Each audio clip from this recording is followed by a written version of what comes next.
बहुत समय पहले की बात है। राजा रघुवीर सिंह रघुवीर नगर के राजा थे। एक दिन एक दरबारी ने उनको ठगने की योजना बनाई। उसने एक अच्छे चित्रकार से एक मोर पर सुनहरा रंग करवाया। चित्रकार ने मोर को ऐसा रंग दिया कि कोई भी उसके रंग को नकली नहीं बता सकता था।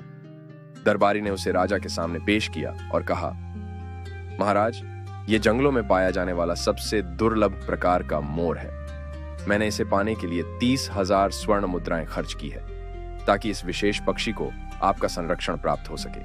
कृपया मेरी ओर से ये भेंट स्वीकार कीजिए। ये सुनकर राजा को बहुत आश्चर्य हुआ। उन्होंने मोर को ध्यान से देखा। वे दुविधा में थे, लेकिन मोर का रंग असली लग रहा था।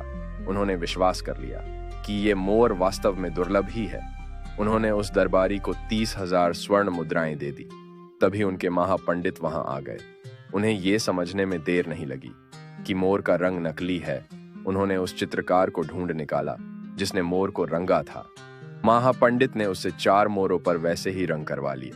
अगले दिन महापंडित चित्रकार और 4 मोरों को लेकर राजा के दरबार में पहुंचे और कहा, महाराज, कल आपने सुनहरे रंग का एक मोर लिया। आज मैं आपको उससे भी अच्छी प्रजाति के 4 मोर देता हूँ। आपने एक मोर की कीमत 30,000 स्वर्ण मुद्राएं दी थी, वहीं आप मुझे 4 मोरों की कीमत मात्र 90,000 स्वर्ण मुद्राएं दे दीजिए। ये सुनकर राजा को बहुत आश्चर्य हुआ।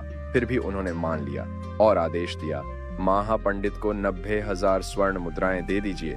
ये सुनकर महापंडित ने कहा, महाराज, इन मुद्राओं का असली अधिकारी तो ये चित्रकार है जिसने इन पर रंग किया है। राजा आश्चर्य से बोले, क्या इनका रंग असली नहीं है? नहीं महाराज, आप नजदीक से इनकी सुगंध से पता लगा सकते हैं कि इन पर रंग किया गया है। राजा ने चित्रकार को इनाम दिया और उस लालची दरबारी से सारी स्वर्ण मुद्राएं लेकर उसे कारागार में डाल दिया।